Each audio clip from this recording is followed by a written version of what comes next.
Baik, bismillahirrohmanirrohim. Assalamualaikum warahmatullahi wabarakatuh. Saya Bu Enda Vinatariani. Mari kita sama-sama belajar mengenai kearsipan. Kita mulai bab 1. Apa sih arsip? Arsip ternyata berasal dari bahasa Yunani yang berarti arch, yang artinya permulaan, jabatan, fungsi atau kuasa hukum. Kemudian kata arch berubah menjadi ta'arch yang artinya dokumen, catatan. Terakhir berubah menjadi archium yang dalam bahasa Latin berarti balik kotak. Menurut istilah Inggris, archives tempat atau dokumen.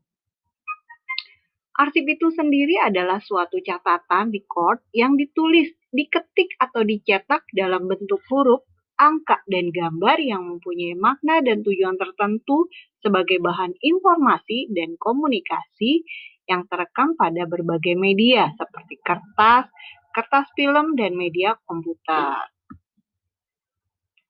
Arsip sendiri menurut ensiklopedia adalah segenap warkat dari suatu organisasi kenegaraan atau badan swasta yang diadakan dalam penyelenggaraan kegiatan.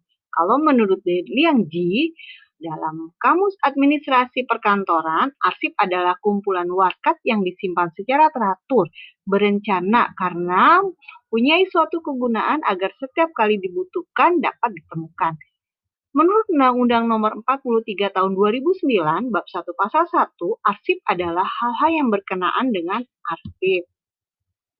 Karakteristik arsip terbagi 4, unik, legal, reliable, dan otentik.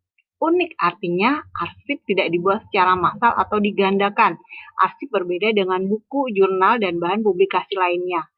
Legal artinya arsip dibuat sebagai dokumentasi untuk mendukung tugas dan kegiatan. Reliable artinya arsip dapat dipercaya sehingga dapat digunakan sebagai bahan pendukung pelaksanaan kegiatan. Arsip juga bersifat otentik, artinya informasi yang melekat pada wujud aslinya, ya, terkecuali arsip elektronik. Fungsi arsip untuk apa sih? Pertama, sebagai alat penyimpan warkat. Kedua, alat bantu perpustakaan. Ketiga, alat bantu bagi pimpinan. Keempat, sebagai sumber informasi dan peristiwa di kantor. Yang kelima, alat perekam perjalanan organisasi. Apa sih nilai guna arsip? Ada 4 ya. Pertama, nilai guna hukum. Ini bermanfaat untuk mengatasi permasalahan organisasi yang bersangkutan dengan hukum. Arsip dengan nilai guna fiskal memiliki kaitan dengan operasional keuangan sebuah lembaga. Arsip dengan nilai guna administrasi memiliki komponen yang meliputi diagram struktural lembaga yang bersangkutan mengenai visi dan misi operasional perusahaan. Arsip mempunyai nilai guna historis. Ini juga tidak berkaitan langsung dengan operasional saat ini atau rencana masa datang sebuah organisasi. Jenis-jenis arsip berdasarkan fisiknya, masalahnya, dan kepemilikannya. Berdasarkan fisiknya, arsip ada yang berbentuk lembaran, contohnya surat, kwitansi, faktur, dan sebagainya. Arsip yang tidak berbentuk lembaran, contohnya disket, plastik, CD, dan sebagainya. Arsip berdasarkan masalahnya ada financial record, ini masalah keuangan, inventory record yang berhubungan dengan masalah barang inventaris, personal record, arsip yang berhubungan dengan masalah kepegawaian, sales record, arsip yang berhubungan dengan masalah penjualan, production record, arsip yang berhubungan dengan masalah produksi. Arsip berdasarkan kepemilikannya ada lembaga pemerintah yang meliputi arsip nasional dan instansi baik pemerintah atau swasta yang meliputi arsip primer dan sekunder.